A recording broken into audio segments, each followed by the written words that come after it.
성인 아토피 이렇게 고쳤어요. 안녕하세요.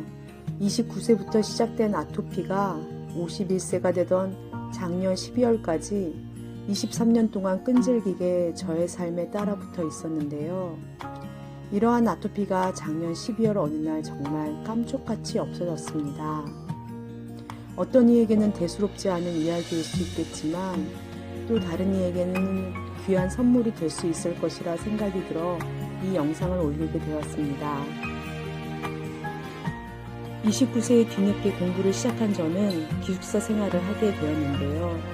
식사 시간이 되면 식당에 내려와 밥 먹는 것이 귀찮아서 컵라면과 과자 등으로 기숙사 휴게실에서 대충 먹게 되었습니다. 이러한 일이 한동안 계속되었는데요. 그때 몸에 뽀드락지 같은 것이 하나 났는데 그것이 낫지 않고 오래 갔습니다. 그것이 저의 23년 아토피와 함께한 세월의 첫 시작이었던 것 같습니다. 저에게 있었던 아토피 증상은 다음과 같은 거였습니다. 무릎 뒤와 팔 접힌 부분의 가려움, 화폐성 습진과 같이 작은 점에서부터 시작하여 가려워서 긁으면 진물이 나와 주변으로 자꾸 상처가 커져가는 그런 증상. 또 손가락 사이사이가 갈라졌고요. 그로 인해서 항상 손에 밴드를 붙이고 다녔어야 했습니다. 또 때때로 등 전체에 또 배에 좁쌀 모양의 부스럼 같은 것들이 났습니다. 앞에 4가지 증상이 번갈아가며 저를 괴롭혔습니다. 병원도 많이 가고 좋다는 것도 주변에서 많이들 주셔서 먹고 바르고 하였습니다. 심지어 저는 청정지역이라는 뉴질랜드에서 3년간 살기도 하였습니다. 약을 먹을 때 잠시 증상이 완화되는 듯 하였으나 제 몸에서 떠나가지 않았습니다. 제일 괴롭던 시절은 임신하였을 때, 그때는 정말 며칠 잠을 못 잘 정도로 괴로워서 피부과 의사에게 부탁해서 태아에게 해롭지 않은 선에서 간지러움을 가라앉히는 데 도움이 되는 약을 받아 먹기도 하였습니다. 제가 만난 한 의사에게 아토피는 낫지 않아요? 라고 물으니 아이들의 아토피는 성장 과정에서 낫기도 하는데 성인이 되어서 생긴 아토피는 낫기 어렵다. 그러면서 눈이 나빠지면 안경을 쓰는 것과 같이 피부가 나빠져서 계속 약을 먹어줘야 한다. 이런 이상한 말을 하는 의사를 만나기도 했습니다. 이렇게 저의 반평생을 힘들게 했던 아토피가 저에게서 떨어져 나갔습니다. 어떻게요? 그것을 알려드리겠습니다. 첫째는 아침 식사로 야채를 먹었습니다. 사과, 당근, 샐러리. 다이어트에 ABC 주스, 당근, 사과, 비트가 좋다고 해서 아침에 며칠 갈아 먹었습니다. 그런데 워킹맘인 저는 아침 시간에 집에서 온라인 수업을 하고 있는 아이들의 아침, 점심을 챙겨주기도 바빠 그 주스를 만들어 먹을 시간이 없었습니다. 그래서 사과, 당근, 비트를 대충 잘라 도시락통에 담아 직장에 와서 컴퓨터를 하며 그냥 먹었습니다. 며칠 후부터는 비트가 구입과 저장이 힘들어 비트는 빼고 대신 제가 좋아하는 샐러리를 잘라 사과와 당근과 함께 먹었습니다.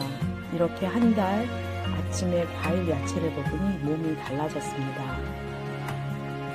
둘째, 가려운 국수를 긁지 않고 무시했습니다. 제가 계속 긁으니 아이들이 엄마 긁지 마세요 라며 옆에서 안타깝게 말해줍니다. 어느 날 중학생 딸 아이가 엄마 가려울 때 그 가려움을 무시해보세요. 내 몸이 아니다 라고 생각해보세요 라고 이야기를 했습니다. 그래서 자동으로 손이 갈 때 의식적으로 그 손을 제지하고 내 몸이 아니야 라고 스스로에게 마인드 컨트롤을 하며 긁는 것을 줄여갔습니다.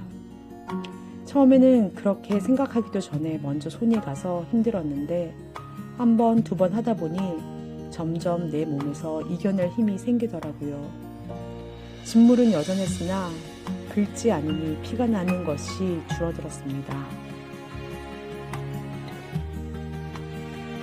셋째는 보습입니다. 이곳은 몸이 많이 회복되고 나서 재발 방지 차원에서 샤워 후 열심히 오일을 바르고 있습니다. 아무 오일이나 괜찮겠지요?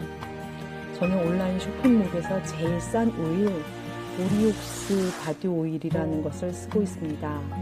양도 많아서 계속 써도 줄지 않네요. 이것으로 치료가 되었다기보다는 건조한 겨울이고 하니 예방 차원에서 열심히 바르고 있습니다. 넷째는 우리 아이들의 사랑과 기도입니다. 우리 아이들도 엄마를 닮아 어려서 아토피가 조금씩 있었습니다. 어렸을 때 과자 같은 것 조금 덜 먹게 하고 위에 첨가물이 들어있는 것은 먹이지 않는 덕에 지금은 아토피를 거의 찾아볼 수 없습니다. 그런 아이들이 엄마가 계속 긁고 잠을 못 자 괴로워하는 것을 보고 알로에를 사와 제가 가렵다 할 때마다 그 잎을 잘라 붙여주기도 했었는데요. 별 효과는 없었지만요. 이 아이들이 엄마의 치료를 위해 열심히 기도해 주었습니다. 얘들아, 고맙다. 모두 저와 같은 체질이 아니어서 저와 같은 결과를 가지실 거라고는 생각하지 않지만 앞의 이야기를 잘 기울이셔서 한 달만이라도 실천하신다면 체질이 어떠하든지 간에 좋은 결과가 있지 않을까 싶습니다. 손에 늘 반창고를 붙이고 있었고 런닝에 피가 항상 묻어있고 다리에는 아이들이 입다 버린 작은 내복 바지 종아리 부분을 잘라 종아리에 짓물 나는 부분을 감싸고 살았던 제가 이 모든 것을 벗어버리고 나니 정말 너무 좋더라고요. 물론 아직 몸에 흉터로 착색되어 갈색이 되어버린 부분이 있긴 하지만 아이들과 함께 온천에 갈 준비를 하고 있습니다. 이 글을 듣고 보신 모든 분들이 저와 같은 경험들을 하기를 바라는 마음으로 잠시 저의 이야기를 나눠봅니다.